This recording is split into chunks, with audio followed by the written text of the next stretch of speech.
বাংলাদেশের বাইরে পৃথিবীর বিভিন্ন প্রান্তে যেখান থেকে চ্যানেলে দেখছেন আপনাদের সকলকে সাদর আমন্ত্রণ তৃতীয় মাত্রা দেখবার জন্য। সাম্প্রতিক নানা বিষয় নিয়ে আলোচনার জন্য আমার সঙ্গে স্টুডিওতে রয়েছেন আমার বায়বশ আছেন বাংলাদেশ জাতীয়তাবাদী দল বিএনপি কেন্দ্রীয় নির্বাহী কমিটির সহ সাংগঠনিক সম্পাদক খন্দকার মাসুকুর রহমান এবং আমার ডানে রয়েছেন ন্যাশনাল ডেমোক্রেটিক মুভমেন্টের প্রতিষ্ঠাতা চেয়ারম্যান ববি হাজ্জাজ। স্বাগত আপনাদের দুজনকে তৃতীয় মাত্রায়। আপনাদের দুজনের কাছে আমার প্রশ্ন, নিউ ইয়র্কে আসলে কি হচ্ছে? জাতিসংঘের সাধারণ অধিবেশন হচ্ছে সেটা আমরা জানি, কিন্তু প্রফেসর মোহাম্মদ ইউনূস তার পারিষদবর্গ এবং সেই সঙ্গে তাদের ভাষায় কোট আনকোট তিনটে প্রধান রাজনৈতিক দলের নেতৃবৃন্দকে নিয়ে যাওয়া হচ্ছে। অনেকের মধ্যে প্রশ্ন যে আসলে নিউ ইয়র্কে কি হচ্ছে, কি হবে? ধন্যবাদ আপনাকে, সম্মানিত সহযোগকে। ফ্লোর দেওয়ার আগে আপনি নিয়ে নিয়েছেন, প্লিজ ক্যারি অন।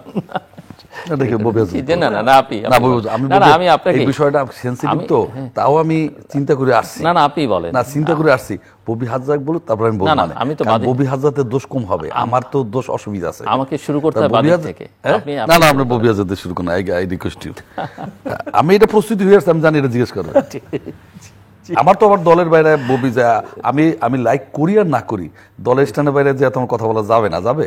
আমি অনেক সময় বলছি, বাট দলের স্ট্যান্ডের বাইরে। তার মানে দলের বাইরে দল করলে এক ধরনের সেবা দাস, ন্যায্য কথা বলতে পারেন না। আপনি ওই যে এটা বলছে না গোলাম মোল্লা রনি, যে শেখ মুজিবের চোখের দিক তাকায় অনেক কথা বলছে। আসলে মমতা তো ভালো না, এটা লিডার হবে না। শেখ হাসিনা বেগম জিন তাকায় বলার লোক বিএনপিতে নাই, আওয়ামী লীগও নাই। ঠিক আছে ববি হাজ্জাজ, যার কারো দিকে তাকিয়ে হয়তো তেমন একটা কথা বলতে হয় না, অ্যালায়েন্সের স্বার্থ হয়তো কিছুটা হলে হতে পারে। আপনাকে অসংখ্য ধন্যবাদ জিলু ভাই। আপনি আমার বিজ্ঞ সমালোচক সহ সবাইকে সালাম এবং শুভেচ্ছা। মাননীয় প্রধান উপদেষ্টা নিউ ইয়র্কে জাতিসংঘের সম্মেলন মিটিংয়ে গেছেন, সাধুবাদ জানাই। এখানে আসলে প্রথম প্রশ্নটা হলো যে রাজনৈতিক নেতৃত্বের জায়গা কত বড়ভাবে ছিল বা আছে, এটা কিছু দূর আমার কাছে একটু প্রশ্নবিদ্ধ। গত 48 ঘন্টায় ঢাকা শহরে, গত কয়েকদিনে ঢাকা শহরে রাজনৈতিক পাড়ায় যে আলোচনাটা উঠেছে হলো যে রাজনীতি বা বিজ্ঞ এবং অনভিজ্ঞ সব জায়গায় রাজনীতিবিদদের নিয়ে যাওয়া হয়েছে কিছু দূর প্রতিরক্ষা বাহিনীর রূপে। তো এইটা হয়তো বড় বড় দলগুলোর সবচেয়ে উচ্চ পর্যায়ের নেতা নিউ ইয়র্কের প্রতিবাদ প্রতিরোধ ঠেকাবার জন্য কিছু দূর। আমি বলছি না এইটা case, this is the case, এটা আমি বলছি না। আমি বলছি যে রাজনৈতিক মহলে গত কয়েকদিন আলোচনায় এরকম এসেছে, অথবা বাইরে এবং ভেতরে দেখানো যে রাজনৈতিক দলগুলো সরকারের সঙ্গে রাজনৈতিক মহলে আসলে একটু কটাক্ষ করে কথাটা এসেছে। তো কটাক্ষ করে এসেছে বলেই এমন ভাবে কথাটা এসেছে যে মাননীয় প্রধান উপদেষ্টার প্রতিরক্ষায় গেছেন আমাদের বিজ্ঞ রাজনৈতিক নেতৃবৃন্দ। তো এখানে আসলে মানে রাজনৈতিক দল থেকে যেতে পারতেন না যদি প্রতিরক্ষাটি ইস্যু হয়। বাংলাদেশ জাতীয়তাবাদী দল থেকে যেতে পারতেন না বা জামাত ইসলাম থেকে যেতে পারতেন না তা না, কিন্তু সবচেয়ে উচ্চ পর্যায়ের নেতৃবৃন্দরই কেন তাহলে যেতে হলো? বিকজ এখানে ব্যাপার আছে কি, আগামীতে একটা নির্বাচন হচ্ছে। এই নির্বাচনে যদি বাংলাদেশ জাতীয়তাবাদী দল মানে আমাদের জোট যদি জয়ী হয়, তাহলে মির্জা ফখরুল ইসলাম আলমগীর সাহেব উনার পজিশন জাতীয় নেতার প্রথম 1, 2, 3-এর ভেতরে থাকবে, কারণ উনি এই কোয়ালিশনের মূল দল বিএনপির মহাসচিব, সেকেন্ড ইন কমান্ড। উল্টো দিকে আপনি তাহের সাহেব নিয়ে এরকম কথা বলতে পারেন যে উনি বাংলাদেশ জামাত ইসলাম, যদি বিএনপি না জেতে তাহলে জেতার মাত্র অন্য দল আপাতত যেটা আছে, আমি ধরেই নিচ্ছি বিএনপি জিতবে, আমি আশাবাদী বিএনপি জিতবে বা আমাদের কোয়ালিশন জিতবে। কিন্তু যদি উল্টো দিকে জামাত জিতে, বাংলাদেশ জামাত ইসলাম জিতে, তাহলে সেখানেও তাহের সাহেব দ্বিতীয় নেতা। তাহলে তাহের সাহেব ওই সারিতে পড়বেন। তাহলে এমন একটা মিটিং এ বাংলাদেশের ইমিডিয়েট নেক্সট সরকারের টপ এনসিপির কথা বলেন, এটা একটু পরে আসছি, আমি মানে বিশিষ্ট দুটো দলের কথা বলছি। হ্যাঁ, তো এই বিশিষ্ট দুটো দলের প্রধান 2 নেতা এমন একটা মিটিং এর জন্য গেলেন যেখানে আসলেই কার্যকরী অফিশিয়াল উনাদের কোনো ধরনের কোনো রোল নেই। এটা কিছু দূর দুঃখজনক। প্রতিরক্ষাটাই যদি হয়, আমাকে যে কারণ মনে করেন, যে কারণ রাজনৈতিক মহলে এসছে, প্রতিরক্ষা, পিআর মানে পাবলিক রিলেশনস, আবার সরকারের তরফ থেকে যে জিনিসগুলো এসেছে যে আমাদের দেশে ঐক্য আছে এটা দেখানো, এবং রোহিঙ্গাদের সহযোগিতা, কারণ এটার বাজেট শেষ হয়ে যাচ্ছে, এই সহযোগিতা এটাও একটা ঐক্যবদ্ধভাবে চাওয়া, কারণ এই অন্তর্বর্তীকালীন সরকারের মেয়াদ শেষ হয়ে যাচ্ছে। সো আগামীতে যারাই আসবে তারাও যদি একই সাথে চায় তাহলে এটা আরো বলিষ্ঠ চাওয়া হতে পারে। ঠিক আছে, এটার জন্য সবচেয়ে প্রিমিয়ার নেতাদের যাওয়ার প্রয়োজন ছিল বলে আমি বোধ করি না। মানে উচ্চ পর্যায়ের নেতারাই যেতেন, বাট নট টপ 3। এটা আসলে একটা গুরুত্বপূর্ণ, আমার কাছে মনে হচ্ছে যে এটা হয়তো দলগুলোর পক্ষ থেকেও কিছু দূর ভুল হয়েছে, এগেন আমাদের মিত্র দল সব আছেন, কিন্তু দলগুলোর পক্ষ থেকেও কিছু দূর ভুল হয়েছে। এবং যেহেতু আমরা জাতীয় স্বার্থের কথা বলছি এবং জাতীয় ইমেজের কথা বলছি, অন্তর্বর্তীকালীন সরকারের পক্ষ থেকেও ভুল হয়েছে আমার মনে হয়। এটা আমি আমার ধারণা বলছি। আপনি তৃতীয় বলেছেন এনসিপির কথা। এনসিপি কিভাবে এই ইকুয়েশনে আসে আমি এটা ঠিক শিওর না। সরকারের পক্ষ থেকে বলা হচ্ছে যে জুলাই আন্দোলন যেহেতু এনসিপি করেছে সেহেতু এনসিপিকে নেওয়া হয়েছে। প্রথমত এনসিপি গত কয়েকদিন ধরে শক্ত এবং আসলে শক্ত আলোচনায় আছে আরেকটা দলের সাথে মার্জ করার, গণ অধিকার পরিষদ, যেটা নেতৃত্বে নূর আছে। গণ অধিকার পরিষদ নিবন্ধিত দল, এনসিপি নিবন্ধিত দল না। এই দুটো যদি মার্জ করে তাহলে এখানে প্রাধান্য কোন দলটা পাওয়া উচিত? তাহলে যদি নিতেই হয় তাহলে তো যাবে নূর। আর যদি সেইভাবেই আপনি করেন তাহলে অন্য সব রাজনৈতিক দল কি দোষ করেছে? তাহলে 70 জন নিয়ে যেতেন প্লেনে। মানে এগেন সমালোচনা করার জন্য বলছি, আমি বলছি আসলে এটা যে ইমেজটা তৈরি করা হয়েছে এই ইমেজটা কোনো দিক দিয়ে আমি পছন্দনীয় মনে করছি না। এবং আমাদের দেশের ইমেজ যদি এতই ভঙ্গুর অবস্থা হয়ে থাকে যে আমরা জাতিসংঘের সাথে কথা বলতে হলেও রাজনৈতিক দল থেকে নিয়ে যেতে হবে, তাহলে এই চিন্তাটা নির্বাচনের তারিখ ঘোষণা করার সময় চিন্তা করেন নাই? তাহলে নির্বাচন তারিখ ফেব্রুয়ারি কেন, আরো আগে কেন হলো না? সো এরকম অনেকগুলো প্রশ্ন আসলে বাস্তবিকভাবেই জেগে ওঠে। এই প্রশ্নগুলোর উত্তর আমাদেরকে কে দেবেন? যেমন এই যে কয়েকদিন আগে একটা পোল বের হলো, পোলটা গুরুত্বপূর্ণ না, কিন্তু এই পোল নিয়ে আলোচনা করার সময় মাননীয় প্রেস সচিব মহোদয় জানালেন যে পিআর হবে কি হবে না এটা রাজনৈতিক দলরা ডিসাইড করবে। রাজনৈতিক দলের কি ইখতিয়ার আছে ডিসাইড করার পিআর হবে কি হবে না? এটা ইদার সরকার একটা বেসিক ডিসিশন নিয়ে দেবে, যে সরকার এখন কে আছে, অন্তর্বর্তীকালীন সরকার, তারা একটা বেসিক ডিসিশন নিয়ে দেবে যেটা আইনের আওতার ভেতরে পড়বে, বাকিটা আগামী সংসদ। কারণ তাছাড়া আইনত হবে না তো। সো রাজনৈতিক দল তো কোনো আইনি দায়িত্বেই নেই, সেটা এনসিপি হোক, আমার দল এনডিএম হোক, বিএনপি হোক, জামাত ইসলাম হোক, ইট ডাজন্ট ম্যাটার। আমরা কেউ ওই জায়গাতেই নেই। সো আমরা আলোচনা করতে পারি, আমরা জানাতে পারি আমরা কি চাই। এবং ঐক্যমত্য কমিশনের 6, 7, 8 মাস ধরে এইসব মিটিং আমরা সবাই জানিয়েছি, জানানো কিন্তু শেষ। এই জানানোটার পরও 2-1টা দল আছে বা 3-4টা দল আছে যারা এইখানে যে আর্নেস্টলি, মানে যে আপনার ইন্টেগ্রিটির সাথে বা যে অনেস্টির সাথে আলোচনাগুলো হয়েছে, সেই অনেস্টিগুলোকে কিছু দূর হয়তো লাথি মেরে দিয়ে রাজপথে তারা আন্দোলনের ঘোষণা দিচ্ছে, 5 দফা দাবি ডাকছে। তাহলে আপনারা এতদিন বসলেন কেন? আর যে 5 দফা দাবি আপনারা ডাকছেন, এই 7 মাস ধরে যখন আলোচনাগুলো হচ্ছিল এই দাবিগুলো ওখানে তুলেন নাই কেন? আর ওখানে তুললেও যেটা বাস্তবায়ন হবে তা তো না। যেমন মনে করেন ওই যে যেই জায়গায় আপনার প্রেস সচিব মহোদয় বললেন যে রাজনৈতিক দলরা ডিসাইড করবেন, ওই পার্টিকুলার পোলে দেখা গেছে যে 56% ব্যক্তি পিআর মানে কি জানে না, তারা এটার মানেই জানে না। এবং আরো 23% ব্যক্তি এটা চায় না। ওই পোল, যদি ওই পোলটা দেখানো হচ্ছে সবাই পছন্দ করেছে, ওই পোলটা ভালো পোল, আমি এখনো ভালো করে মেথোডলজি দেখিনি, আমি বলতে পারবো না আমি বিশ্বাস করি কিনা ভালো পোল, বাট যদি ভালো পোল হয়ে থাকে তাহলে 56-23, 79% পিআর জানে না বা চায় না। 79% জানে না আর চায় না যে জিনিস, সেই জিনিস নিয়ে একটা দল কিভাবে বলতে পারে যে তারা গণতন্ত্র প্রতিষ্ঠার জন্য তারা আন্দোলন করছে এবং তারা এটা সব জায়গায় চায়? সেরকম অনেক প্রশ্ন চলে আসছে যেগুলোর কোনোটারই উত্তর আমরা অন্তর্বর্তীকালীন সরকার থেকে পাচ্ছি না। মানে আমি অনেকবার আমার জায়গা থেকে, অবভিয়াসলি ছোট জায়গা থেকে, আমি অন্তর্বর্তীকালীন সরকারের সবার কাছে বারবার করে আবেদন জানিয়েছি যে আপনারা কিছু শক্ত স্ট্যান্ড নেন। ঠিক আছে, ফেব্রুয়ারি, আমি অনেক আগে থেকে আরো আগে নির্বাচন চেয়েছি। আমি জানি যে ভাই আপনি অনেক আগে নির্বাচন চেয়েছেন, অনেক আগে আপনার সাথে কথা আছে, আপনি ওপেন ফোরামে অনেক বলেছেন, এখনো বলছেন, কিন্তু আমরা সেটা পাইনি। ফেব্রুয়ারিতে পেয়েছি, ঠিক আছে, তাহলে ফেব্রুয়ারিটা তো অন্তর্বর্তীকালীন সরকার ঠিক করেছে। পেয়েছেন না মানে মানে পেয়েছি ইন দ্য সেন্স যে এটা ডিক্লারেশন পেয়েছি, নির্বাচন পেয়ে যাব তো ফেব্রুয়ারি আসার পর হলে পরে বুঝতে হয়েছে। জি, আমি জানি আপনার সেটা নিয়ে কিছু ডাউটস আছে, আমি আশাবাদী আমরা পেতে যাচ্ছি, আমি আশাবাদী, আমি এটা বলছি, ভবিষ্যৎ বাণী তো আমি করতে পারি না। তবে এটা তো তারা ডাক দিয়েছেন, এটা তো আমরা ডাক দিই নাই, আমরা তো অনেক আগে চেয়েছি, অন্য কয়েকটা দল আছে আর অনেক পরে চেয়েছে, ডাক দিয়েছে অন্তর্বর্তীকালীন সরকার। এই স্ট্যান্সটা তো অ্যাটলিস্ট অন্তর্বর্তীকালীন সরকারের শক্ত হবার কথা। এবং ওনারা বলছেন ফেব্রুয়ারিতে নির্বাচন হবে, কিন্তু ফেব্রুয়ারিতে নির্বাচন হওয়ার আগে যে জিনিসগুলো মীমাংসিত হতে হবে সেগুলো নিয়ে ওনারা কোনো কথা বলছেন। ওনারা বলছেন না রাজনৈতিক দল চলো। এই রাজনৈতিক দল চলা বলাতে এক গ্রুপ দল তারা রাস্তায় নেমে গেছে আন্দোলনে। তাদেরকে যখন জিজ্ঞেস করা হচ্ছে আন্দোলন কার বিরুদ্ধে, এটাও তারা বলতে পারছে না, কিন্তু বলছে 5 দফা দাবি। দাবি চান কার কাছে এটা জানি না, কিন্তু দাবি, আমরা দাবিতে রাস্তায় নেমেছি। এই ঝামেলাগুলোতে আমরা এখন সাফার করছি। মিস্টার মাশরুকুর রহমান, আমি ববির কথা খুব, আপনি তো নিশ্চয়ই বলবেন না যে ববি আজাদ যা বলেছেন আমি সম্পূর্ণ একমত, আর কিছু বলার নেই, পরবর্তী প্রসঙ্গে যাই। আমি শুনছিলাম, প্রথমত অন্তর্বর্তী সরকারের প্রধান জাতিসংঘের অধিবেশনে 3টি রাজনৈতিক দলের নেতাদের আমন্ত্রণ করেছে এখানে ববি হাজরাতের কোনো নাই। আমার ঠিক আছে, তার একটা আপত্তি হলো বা তার একটা পয়েন্ট হলো যে দলের এই যে যুক্তি সর্বোচ্চ ব্যক্তি বিএনপির আসলে নেক্সট ম্যান পার্টির মহাসচিব থাকেন, জামাতেরও তাই, তারা কেন হলো না কেন? তিনটি দল কেন? ফেসিস্ট বাদে সবাই এই সরকারের প্রতি আমাদের একটা সমর্থন আছে, ববির দল সহ সবাই। কেন তিনটি দলকে শুধু বেছে নিলেন? উনি তো সকল দলেরই ওনার প্রতি সমর্থন আছে। আমার ক্ষুদ্র চিন্তায় হয়তো সকল দলের এত বড় বহর নিয়ে যাওয়া সম্ভব নয়। উনি মনে করেছেন ববি যেটা বলেছে এনসিপি এখনো কিন্তু নিবন্ধিত দল নয়। উনি মনে করেছেন এটি তিনটি বৃহৎ দল, ওনার দৃষ্টিতে তাদেরকে নিয়ে যাই।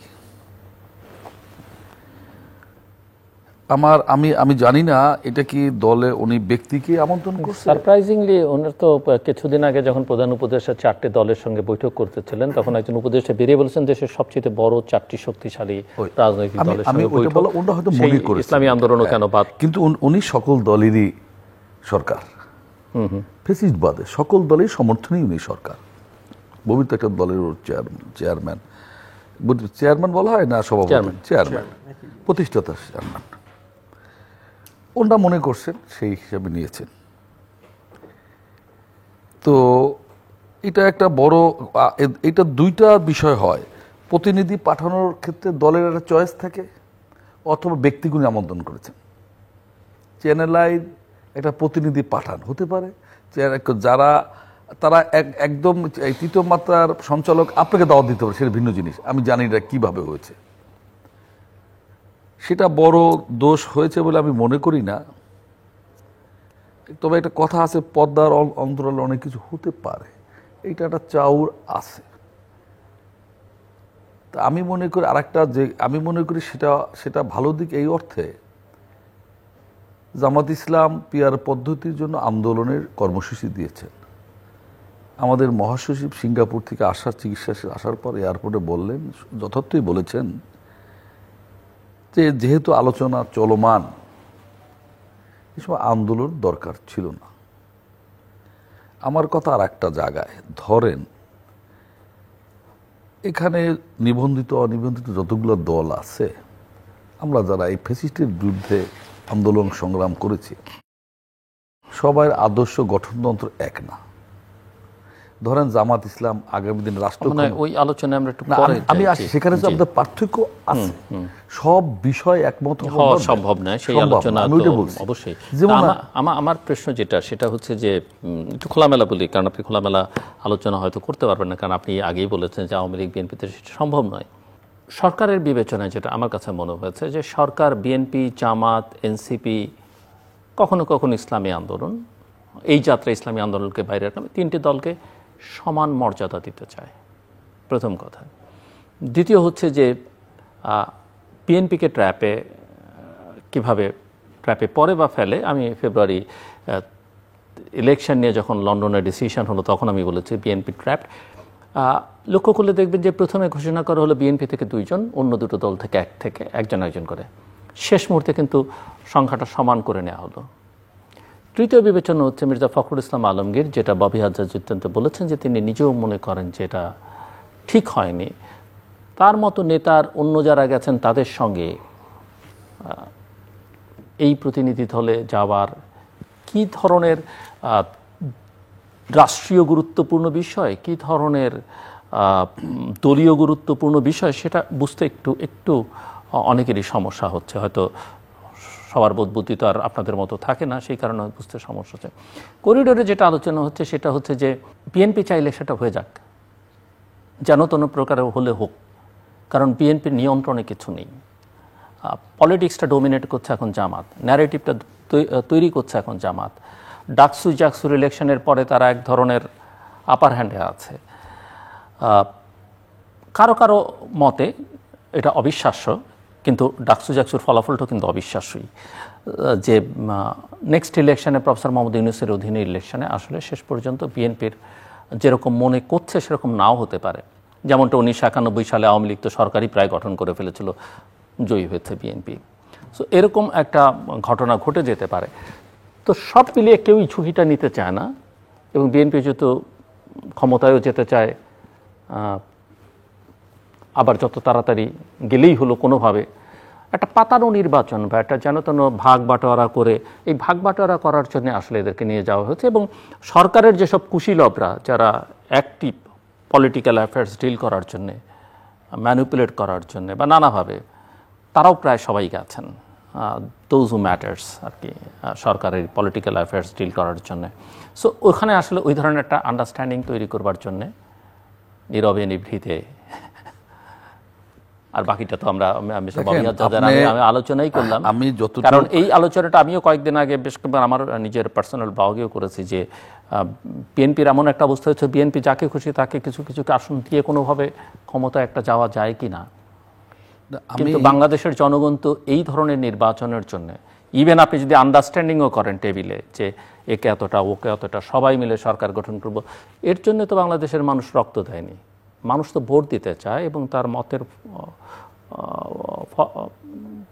মতটার ফলাফলে প্রতিফলন ঘটুক সেটা দেখতে চায়। আমি আপনার শেষ কথা থেকে সম্পূর্ণভাবে একমত হয়ে এটাই বলতে চাই।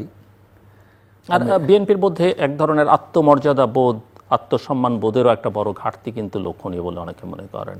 আমি আমি আমি এটা বলতে চাই, আমি একটা দলের দীর্ঘদিনের সম্মুখ যোদ্ধা বলতে পারেন, কিন্তু কর্মী হিসাবে আমি চাই 24-এর মতো আর একটা ইলেকশন বাংলাদেশে না হোক। এজন্য পরিবার পরিজন, আত্মীয় স্বজন, আপনজনকে বিসর্জন দিয়ে কিংবা আমাদের মধ্য থেকে অনেক হারিয়ে গিয়েছে, গুম হয়েছে, তাদের রক্তের উপরে দাঁড়িয়ে 24-এর মধ্যে ইলেকশন না হোক, এটা আমি ব্যক্তিগতভাবে চাই না। আমি কি হলাম বা হতে পারলাম না সেটা বড় কথা নয়। এটা ইনক্লুসিভ ইলেকশন হোক, যেটা আর্মির প্রধান বলেছেন। আপনি যে আলোচনাটা করলেন, দেখেন আমি আপনাকে অনেক চ্যানেল আমরা যাই সঞ্চালক হিসাবে না, আপনি একজন রাজনৈতিক বিশ্লেষণও বটে। আপনি শুরুতে কথা বলেন এবং আপনার নিজস্ব ইউটিউব চ্যানেল, আমিগুলো লক্ষ্য করে বিশ্লেষণ করার চেষ্টা করি, সেই দৃষ্টিকোণ থেকে আপনি ব্যাখ্যা করেছেন। ধরেন বিহাইন্ড দ্য স্ক্রিন ঘটনা রাজনীতিতে আছে। আমি আমার এই দীর্ঘ রাজনৈতিক বয়সে আমি দেখেছি অনেক কিছু বাইরে যে হয় তার সাথে মিল নাই, বা যেটা হতে যাচ্ছে জনগণ জানো না, বা আলোচনা টেবিলই নাই, হতে পারে সেটা হয়। এখানে যদি উনি আমন্ত্রণ না, যেটা ববি হাজ্জাজ বলেছেন, উনি প্রোটেকশন হিসাবে, সিকিউরিটি হিসাবে নিতে এটার ব্যাখ্যা হতে পারে। যেমন মাহফুজ যাওয়ার পর মাহফুজের সাথে যে আচরণ করা হয়েছে, আসিফ নজরুল যাওয়ার পর যে আচরণ করা হয়েছে, যেটা পলিটিক্যাল গভর্নমেন্টের এমপি মন্ত্রী হতেন, আমি তো দলের একটা সামান্য নেতা, আমরাও যদি বিদেশ যাই, আওয়ামী লীগ আমলে যেতাম, বিমানে ওঠার আগ পর্যন্ত কেউ বুঝতো না কে আছে, নামার পর তখন দেখতো কি বাবা ফুলের তোরা কে, তা কে আসলো, এমপি মন্ত্রী গাড়ির ভর। আমরাই যখন এটা পাই, হ্যাঁ, আর ক্ষমতা পলিটিক্যাল দলের কোনো লোক, কোনো মন্ত্রী বা তার পার্টির লোক গেলে সেখানে যেটা হয়, এই অন্তর্বর্তী সরকার সেটা হবে না। কারণ হলো, এবং তাদের বিরুদ্ধে তো একটা বিরাট শক্তি রয়েই গেছে, এটা অস্বীকার করার উপায় নাই। আওয়ামী লীগ ভাই একটা বিরাট বৃহৎ দল, পৃথিবীর সব জায়গায়। আমি বলেছিলাম একটা ঘরে এখনো একজন আওয়ামী লীগ, একটা বিএনপি আছে, কোনো অস্বীকার কোনো উপায় নাই, যে যা বলুক, যে যা বলুক। সেখানে আওয়ামী লীগ যেভাবে বিদায়, অন্য সময় তত্ত্বাবধায়ক সরকার শাহাবুদ্দিনের নেতৃত্বে, লতিফুর রহমানের নেতৃত্বে, হাবিবুর রহমানের নেতৃত্বে যেটা হয়েছে, সেইটা আর এটা একদিনে ভাবলে হবে না। সেখানে তারা বিদেশ গেলে একটা হয়েছে এরকম একটা, হ্যাঁ, এটা তো রিয়াকশন আপনাকে ভাবতেই হবে। তাই সেখানে তারা এটা এই ভাবনা থেকে যদি নিয়ে থাকে, হতে পারে। আচ্ছা, আলোচনা হতে পারে কি, ববি হাজ্জাজ যেটা বলেছে যে আমাদের আন্দোলন, আমি বললাম মহাসচিব যেটা বলেছে যে বিষয়টা আলোচনা এখনো আছে, আন্দোলনে যাওয়াটা সঠিক হয় নাই। আমি তো ওখানে গিয়ে বিএনপি বলবে যে আন্দোলন থেকে আপনারা সরে আসেন, তো এটা জামাতও বলবে যে বিনিময় কি, না হতে পারে, বিনিময় কি, এবং আমরা তো এটা বুঝতেই পারি যে জামাত বিএনপির সঙ্গে আবার একসঙ্গে সব মানে ঘর সংসার করতে চায়, সেই চেষ্টাটা জামাতের দিক থেকে সবসময়ই আছে। জামাত এরশাদের 86 সনে আওয়ামী লীগের সাথে বৈধতা দেয় না, ইলেকশনে গিয়ে দেয় নাই। এরশাদ বৈধতা, কত রক্তের বিনিময়, সেলিম, দেলোয়ার, দীপাল ইসলাম, আবুল ইসলাম, বসুনিয়া, তাদের রক্ত উঠবে, জামাত যায় নাই, গিয়েছে। জামাত আওয়ামী লীগের সাথে একত্র হয়ে আপনার বিএনপি তত্ত্বাবধায়ক, সেগুলো আমরা ইতিহাসের সবাই জানে এবং সবাই আবার আমাদের সাথে আন্দোলন সংগ্রাম করেছে না। আবার আগামী দিন জামাত আর আওয়ামী লীগ এক হতে পারে না, হতে পারে। রাজনীতি শেষ বলতে কিছু নাই। তবে আমি যেটা বলি যে দেখেন, এরকম আমার একটা কথা হলো, 24 থেকে যদি আমরা এই শিক্ষাটা না নেই রাজনীতিবিদরা, আমার মনে হয় এই শিক্ষার আলোচনা না করাই ভালো। কারো কেউ কোনো শিক্ষা নিয়েছে বলে মনে হয় না। আমি কোন জায়গায় বলতে চাই, আমি বলতে চাই এই জায়গায় যে সেই দেশটা যদি আগামী একটা নির্বাচন যদি সেরকম না করতে পারি, তাহলে হলো কি? আমি বল, আপনি কি বুকে হাত দিয়ে বলতে পারবেন যে আপনার দল আসলে সেরকম একটা নির্বাচন চায়? না, আমরা চাই সেরকমই সবার অংশগ্রহণমূলক, ফ্রি ফেয়ার, ক্রেডিবল একটা ইলেকশন হোক, এবং একটা গণতান্ত্রিক দলের একদম, নাকি এখনো ভাবছেন যে নির্বাচনটা হলেই সব নিয়ে নিতে পারবো? আমার এটা চাই, এবং আমার দল এটা মনে করি। আপনার যে কথাটি প্রথম বলেছেন আওয়ামী লীগ বিএনপি, না, আমাদের সব দলেরই একটা সিদ্ধান্ত হয়, সবাই মতামত, সেটা আমি একমত নাও হতে পারি, কিন্তু ওই ডিসিশন তখন ওইটা আমারও ডিসিশন। ববি হাতে আমি যেটা বলছিলাম মিস্টার মাশরুকুর রহমানকে, যে নিউ ইয়র্কে আসলে কোনো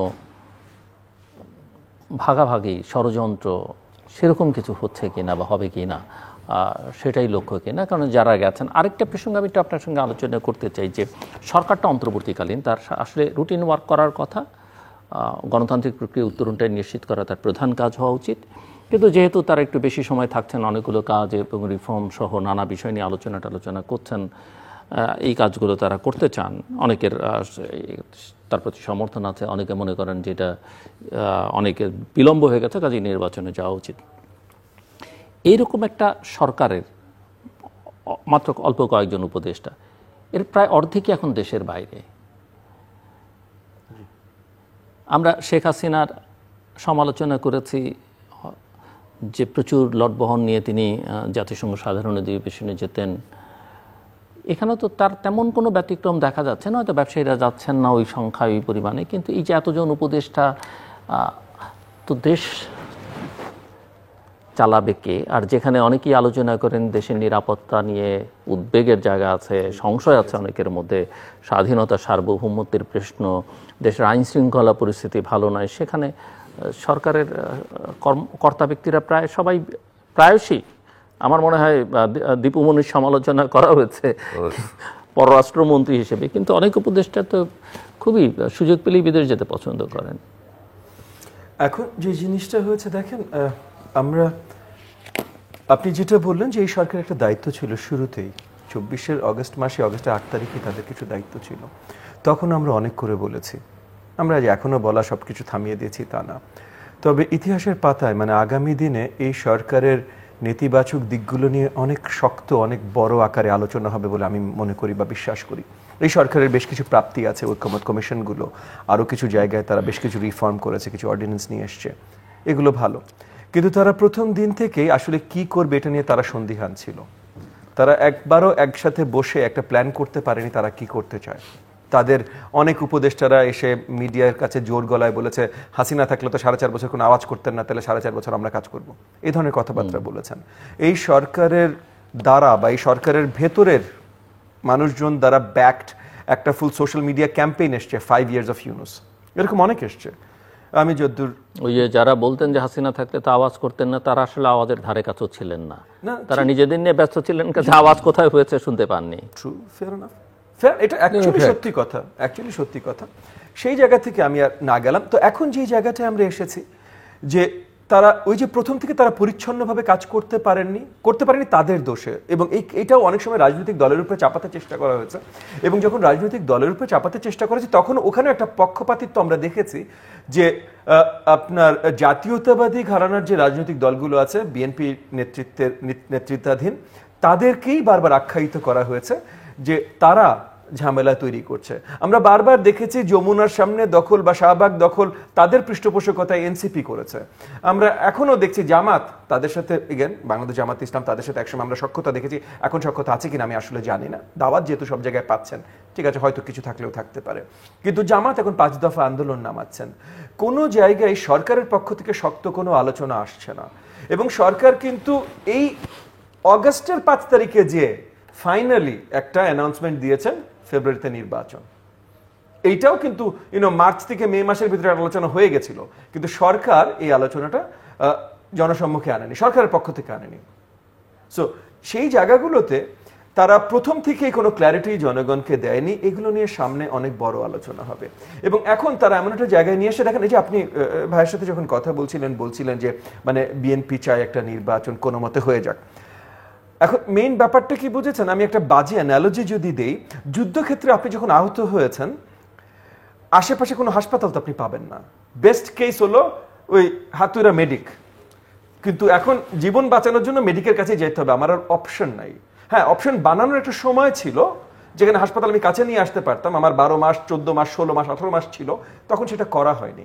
কিন্তু এখন যুদ্ধক্ষেত্রে আমি আহত, এখন আমার তাড়াতাড়ি মেডিকটা লাগবে।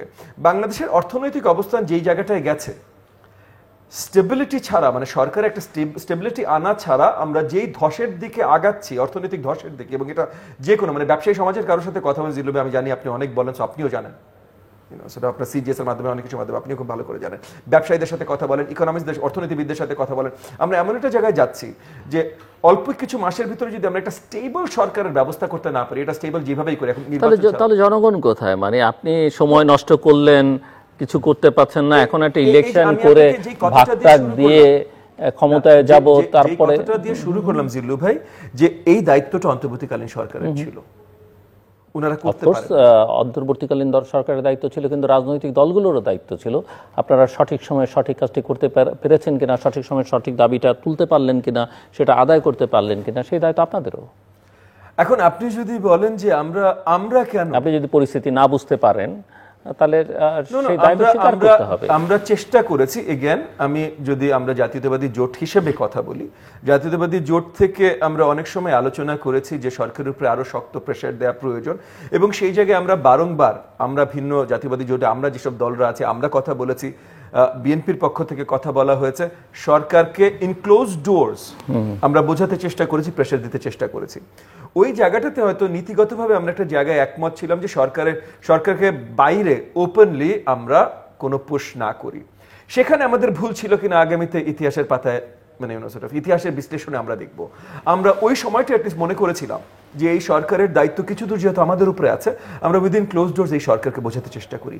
এবং আমাদের কিছু ভুল ছিল যে আমরা এই সরকারের ভেতরে কত বড় বড় ইগোস কাজ করছে, এই সরকারের ভেতরে সবাই যে একটা ইউনিট না, এবং বিভিন্ন ইউনিটগুলোর কি কি ধরনের মতাদর্শ আছে এবং তাদের কি কি ধরনের ইন্ডিভিজুয়াল সেট গোলস থাকতে পারে, এগুলো নিয়ে আসলে আমরা তখন বেশি বিশ্লেষণ করতে যাই। কিন্তু আপনারা করেননি, সমাজের অন্যান্য স্তর থেকে যখন এই বিশ্লেষণগুলো করা হয়েছে আপনারা সেটা আমলও নেননি, বা নিয়েছেন কিনা আমি জানি না, কিন্তু আপনাদের কার্যক্রমে মনে হয়েছে আপনারা আমল। জোটের তরফ থেকে বলবো কারণ আপনি যে কথাগুলো বলছেন, এই আলোচনাগুলো বিভিন্ন মহল থেকে বিভিন্ন জন বিভিন্ন ভাবে তুলেছেন, কেউ লিখে বলেছেন, কেউ কথা বলে বলেছেন, বলা হয়েছে, আমাদের কাছে এসেছে। এবং আমি যেটা বললাম যে ওই সময়টাতে মানে টানা অনেক দিন আমরা উইদিন ক্লোজ ডোরস এটা বোঝাতে চেষ্টা করছি, সবাই সবার জায়গা থেকে। আমাদের সাথে দেখা কম হতো, ওই হিসাবে হয়তো বিএনপির সাথে, মানে আমাদের কোয়ালিশনের নেতৃত্ব বিএনপি দিচ্ছে, সো বিএনপির নেতৃত্বের সাথে দেখাটা আরেকটু বেশি হতো। ওখান থেকে তাদের কাছ থেকে আমরা শুনেছি যে তারাও উইদিন ক্লোজ ডোরস একটা বোঝাতে, ইনফ্লুয়েন্স করতে চেষ্টা করছে ইন দ্য রাইট ডিরেকশন। কিন্তু আমরা কেন সফল হতে পারিনি সেটা আমরা জানি, আমাদের ওই ফোর্স ম্যাজুরটা আমাদের ছিল না। আপনাদের বলতে আমি আপনাদের পার্টি বা আপনাদের জোট কি শুধু বোঝাচ্ছি না, আমি ওভারঅল পলিটিশিয়ানদের ওভারঅল পলিটিশিয়ান বা ধরেন যে আপনাদের মূল দল অ্যালায়েন্সের বা বিএনপিকেই বোঝাচ্ছে। আমি অ্যালায়েন্স হিসেবে বলছি, আবার বিএনপি হিসেবে আলাদা বলছি ওইখান থেকে। সো বিএনপির জায়গা থেকে বিএনপিরা আমরা যেটা দেখেছি তারা উইদিন ক্লোজ ডোর চেষ্টা করেছে। আমি যেটা বললাম যে আমাদের নীতিগত একটা ডিসিশন ছিল যে আমরা বাইরে যে কাজগুলো করব না, ভেতর থেকে করব, কিন্তু আই গেস এখন পরিষ্কার হচ্ছে যে ভেতর থেকে আমরা সফল হইনি। না, ববি যেটা বলছে দেখেন, একটা ক্রুশিয়াল টাইম যাচ্ছে বাংলাদেশের রাজনীতি বলেন সবকিছু নিয়ে। এটার সর্বশেষ বাংলাদেশের এই ঘটনার পর একটা উদাহরণ নেপাল। নেপালে যে ভদ্রমহিলা এখন দায়িত্বে আছেন, উনি চিফ জাস্টিস ছিলেন, ইমিডিয়েট পাস্ট স্পিকার। উনি দায়িত্ব নেওয়ার সাথে সাথে ইলেকশনের ডেট ঘোষণা করেছেন। এখানে প্রমাণ একজন রাজনীতিবিদের অভিজ্ঞতা। দেখেন দেশ একটা জায়গায় ছিল অবস্থায় চলে আসছে, আমাদের সেটা হয়নি। আমরা যখনই এই যে ববি বলছে যেটা, একজন উপদেষ্টা বলছেন শেখ হাসিনা থাকতে তারা 4.5 বছর থাকতেন, এবং এই অনভিজ্ঞ উপদেষ্টা মণ্ডলী এবং তাদের আশেপাশে কিছু লোকের কথাবার্তায় এটা সন্দুদ্বেগ হয়েছে। প্রথমে যখন ইউনূস দায়িত্ব নিয়েছেন, ইউনূস সাহেব দেখেন এদেশের মানুষ এবং বিরোধী ফ্যাসিস্টের কিছু ভোট দেয় বা সমর্থন করে, তারাও ভাবছে ঠিক আছে দেশটা উনি এত বড় মাপের একজনের তো অর্থনৈতিক অবস্থা একটা চাঙ্গা ভাব হয়ে যে থাকুক না কয়দিন। আমি মাঠের কর্মী হিসেবে আমি যেটা ফিল করেছি, দেখেন সর্বপ্রথম নির্বাচনের ডেটটার কথা তো বিএনপি বলেছে, তখন এই মিডিয়া আপনারা বলেছেন। তবে বিএনপি অবস্থানও খুব পরিবর্তন, দুর্বল বলতে পারেন ছিল, অবস্থান পরিবর্তন করেছে। তখন আপনারা বলছেন, আপনি বলতে পারেন যে সেটা তো কৌশলের অংশ, এবং তখন আপনারা বলছেন যে বিএনপি এত অস্থির হলো কেন ক্ষমতা যাওয়ার জন্য। নো, আমরা ক্ষমতা যাওয়ার জন্য না। আমরা মানে কারা? এই যে বিএনপির কথা বলে কারা বলেছে? না অনেকেই বলেছেন, আপনারা বলতে পারেন, আমি বলি মিডিয়া বলছেন, সাধারণ মানুষ বলছে, পত্রিকা বলছে। আপনাকে তো বুঝতে হবে যে আপনি কোন কথাটা নেবেন, কোন কথাটা নেবেন না, কে কেন বলছে, সেটাও তো আপনার অ্যানালাইসিস করার ক্ষমতা থাকতে হবে। সেখানে মানুষের মধ্যে একটা প্রশ্ন প্রকাশ্যে আলোচনা করছে, বিএনপি এত অস্থির হলো কেন? বিএনপি ডিসিশন সঠিক ছিল, এবং যেটা বলেছেন ইতিহাস একদিন বলবে যে বিএনপি ভুল করেছে। প্রথম 6 মাসের মধ্যে ইলেকশন হয়ে যাওয়া উচিত ছিল, কারণ একটা অনির্বাচিত সরকারটা নির্বাচিত সরকার বিকল্প হতে পারে না। দেশের এই জটিলতা একটা অস্থিতির পরিস্থিতি ধারণ করছে, এবং মানুষের মধ্যে এখনো একটা সন্দেহ যে ফেব্রুয়ারিতে ইলেকশন হবে না। এরপর সন্দেহ আসছে, এটা তো ওর কথা না। নেপালে কি কেউ বলতেছে যে হবে না, মারছে, উনি ডেট ডিক্লেয়ার করে দিছে। তো ওনাদের মধ্যে তো দুর্বিসন্ধটা রয়েছে, ওনাদের কথায়, ওনাদের আচরণে ব্যবহার হয়েছে, এবং সেই জন্য মানুষের মধ্যে একটা সন্দেহ উদ্বেগ হয়েছে। তারপর আমি যে জায়গায় বলতে চাই, এই যারা এখন এই অন্তর্বর্তী সরকারের সমর্থন দেয় যে কোনো রাজনৈতিক দল, এদের মধ্যে দ্রুত হলে, তারপর আপনি যে কথা বলেছেন আমরা পারতাম, আমরা যদি মাসে 10 লক্ষ লোক নিয়ে ইউনূস সাহেবের ঘেরাও করতাম ইলেকশন দিনে, কিন্তু 10 লক্ষ লোক বলছেন কেন? 2,200 লোক নিয়ে কত দাবি আদায় হয়ে গেল। যমুনার সামনে বা শাহবাগে কত লোক ছিল আমরা তো জানি। 1 লক্ষ লোক নিয়ে যদি আমরা করতাম, তখন আপনি বলতেন সেটা। আমি তো শুনেছি অনেকে বলেছেন যে 50,000 লোক নিলেই দাবি আদায় করা সম্ভব, কারণ পুলিশ চড়াও হবে না, আর্মি ধারে কাছে আসবে না, পুলিশ ফিরে আসে না এখনো। হ্যাঁ, তো আমি সেটাই বলছি, তো আপনারা তো চেষ্টাই করেন ফিরে আসে নাই, সর্বশেষ ভাঙ্গার একটা আন্দোলন নাকি আপনারা ধরে নিয়েছেন যে ক্ষমতায় না গিয়েও তো অনেক কিছু করতে পারছি আমরা। নীতি নির্ধারক না হলো, আমি মনে করি সেখানে ফ্যাসিস্টদের একটা ঢুকে অরাজকতা করার সুযোগ ছিল। যেমন জামাত আন্দোলন নামার পর আমি একটা টক শোতে বললাম, এখানে ফ্যাসিস্ট ঢুকে ধরেন একটা ব্লাডশেড হয়ে গেল, কি হবে? নির্বাচন অনিশ্চয়তার মধ্যে চলে যাবে, একটা থার্ড পক্ষ চলে আসতে পারে, সেটা দেশের জন্য আরো অমঙ্গলজনক হওয়ার সম্ভাবনা ছিল, তো আছে তো এখনো। সেটা যদি কেউ ঘটাতে চায় সেটা আপনি ঠেকিয়ে রাখতে পারবেন না, সেই সুযোগ আমি দেব কোনো। হয়তো বা বিএনপির ভাবনা এটাই ছিল যে আমরা এরকম আন্দোলন সংগ্রামের ঘটনা একটা বেলা আপনি এই জামাতের আন্দোলনের মধ্যে যদি 1000 আওয়ামী লীগ ছাত্রলীগের লোক ঢুকে যায়, বাংলা আন্দোলন করছে কারা? গোপালগঞ্জ আন্দোলন করছে কারা? আওয়ামী লীগের লোক, নেতৃত্বে আছে। তার আপনি আপনি আপনি যে পরাজয় হয়, আমার মধ্যে এখনো সন্দেহ, যে পরাজয় হয় সে বলে না, যে বিজয় লাভ করে সে বলে যায়। আর অফুরন্ত সময় আওয়ামী লীগের হাতে, তারা প্রতিনিয়ত কৌশল পরিবর্তন করছে, আলোচনা সভা, দেশ বিদেশে বুদ্ধি পরামর্শ ও নিয়োগ। তারা তো সেটা আপনি আপনি আপনি এত সোজা ভাবলেই হবে যে এটা নির্বাচন করে পার পেয়ে চলে যাবেন, এত সোজা ভাববেন কেন আপনি? সেখানে ভাবনা দিয়ে আমাদের বোঝা উচিত ছিল। ববি হাজার, আমরা একটু শেষের দিকে আপনার কাছ থেকে বুঝতে চাই যে অনেক তো ঐকমত্যের আলোচনা করলেন, আমি রিপোর্টও দেখলাম অনেক জায়গায় আপনার নোট অফ ডিসেন্ট আছে আপনার দলের, এবং অনেক কিছুতে ঐকমত্য। সো কোথায় আসলে দেশটা যাচ্ছে? ফেব্রুয়ারিতে নির্বাচন হবে, হলে কি হবে, এবং ঐকমত্য কি আসলে শেষ পর্যন্ত হবে? জুলাই সনদের কি আইনি ভিত্তি মিলবে?